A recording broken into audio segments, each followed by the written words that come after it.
Gachiakuta, episode 20, Ensign. Officer on deck. Let's talk about it.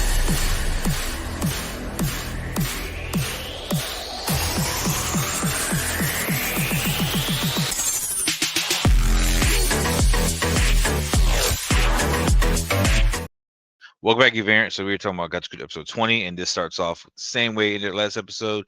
You got the Centralian power up with Dear Santa. You got Bro Santa wrapping up Bundus and getting him ready to get mollywopped, and everybody's kind of on their game. But Bundus finally activates his vital instrument, which is vital instrument hands. This dude basically pulls out, looks like four metallic arms, whatever, come out, and he's ready to go. So we got Dr. Octopus style going down. With this being said, as soon as they get ready to scrap, the whole world gets flipped on its head, and they end up falling through this more or less abyss, and we find out that the beast is ready to fly. The trash storm is now going, like this thing is straight tornadoing throughout the entire area around the trash beast, and you see like his wings, like it's getting ready to start picking up steam, and it's about to fly. So it looks like it's definitely using the winds of the storm to really get some lift and some movement. While this is going on, and everybody's falling, Bro does what he can to protect Dear Santa by pulling him in, and we see Bundus is still like, I need to get my win, so I'm coming for you. And he's doing the hop, hop, hop to get up there. And as soon as they get ready to, scrap and go at it, they get hit by a freaking car. Like, comedic timing, perfect. Hit by a car, and they are in the car now with Bro in the driver's seat, Deer in the passenger seat, and Bundus in the back. So they are trying to survive. And Bundus is barking orders like, hey, don't get hit by this. And like, I ain't trying to end this way. Bro's trying to drive, and it looks like Dear Santa's getting car sick because I don't know if he's ready for this. So as they're trying to figure this out the entire time, you see that the steering wheel is turning, but again, they're not on the ground, so it's not doing nothing. They finally do bounce and get onto, I guess, some ground as they're falling through this more or less big tunnel. We see that the steering wheel ain't even attached to the car really, and eventually they lose it. So they're just free falling still at this point. So Bundus activating his, vital instrument ends up like kind of swing punching that stuff and is telling, Bro, hey, we got to get in that pipe right there. We got to get out of this whole thing that we're falling in and get over there. So Bro finally is like, all right, cool. Get it. He ends up whipping his bandana and getting them into that pipe. And as soon as they swing in, we see Enjin standing there just kind of looking at him like, what? And Fu on the ground, still, I guess, begging to get hit. And they end up, parking right inside. And he's like, hey, we're here. So during this time, they end up trying to talk and figure out what's going on. But Dear Santa finally is able to get through with his choker and get a hold of Simu. And with getting a hold of her, of course, Enjin is like on the line. And he's talking, and of course, he's getting scolded. He gets an earful from her about where you been, and you ain't been communicating what's been going on.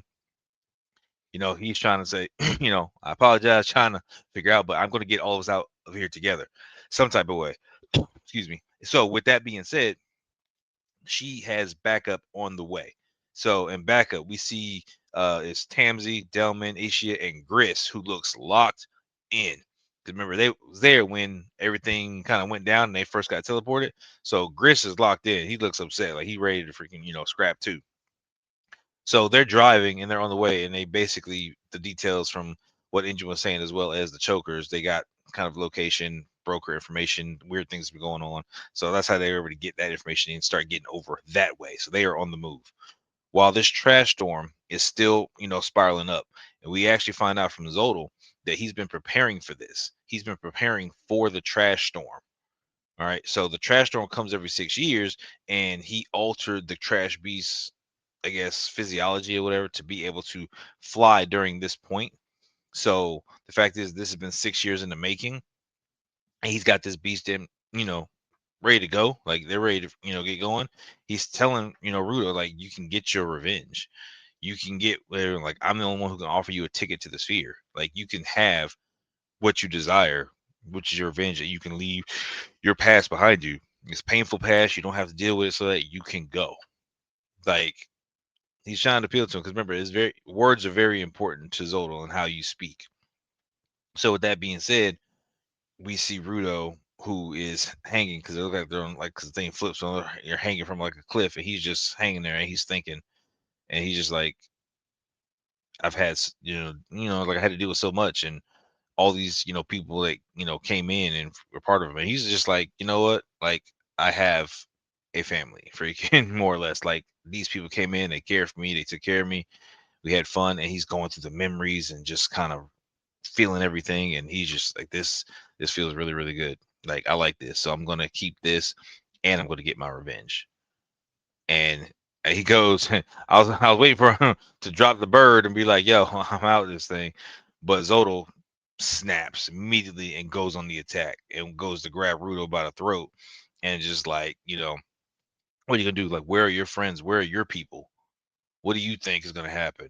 You think you're gonna get them? Like, and then on cue, Enjin comes flying out with his umbrella. He's like, we're right here.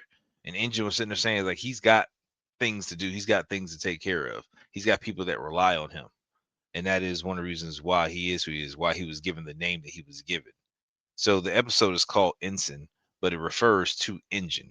The reason being is when you write in language, and this is from, my reading and my Google searches. So Enjin, when you're is written in the different forms of kanji using the different symbols, it can mean circle formation, a huddle. So, bringing everybody together, huddling around. And Gachiakuta, supposedly, it means the person who connects others and stuff, and who embraces fostering unity. So that's kind of what Engine's been doing. And as an officer in the military and stuff, that's what you want to do. You want to foster unity among your troops and make sure that everybody's good. So it makes sense to me, at least, you know how he's been bringing everybody together. So he's there to help Rudo and bring the team home and make sure that everybody gets back together. And we see Rio, limping through with Zonka, trying to get him to safety. Like everybody's got to, get through this and get home with cavalry on the way. So this is episode 20. So we're about to have a big face-off fight, here probably in the next, 2 episodes to leave. Probably the third episode for Escape, and then a fourth episode to kind of set up for next season. I mean, they've already done pretty well with setup for next season. Like they did that in the first like 8 episodes, no problem. So I'm hyped. I'm excited. This is a good episode. Just to kind of get things, leading more in that confrontation direction. And next episode should really be a banger. So make sure you stay tuned. Hit the little subscribe button. Again, appreciate each and every one of y'all. I'm going to keep covering this as we go. And we've got some more stuff coming up this week. And hope you guys have a very happy Thanksgiving and the rest of your holidays, however you celebrate. I'll catch you guys in the next one.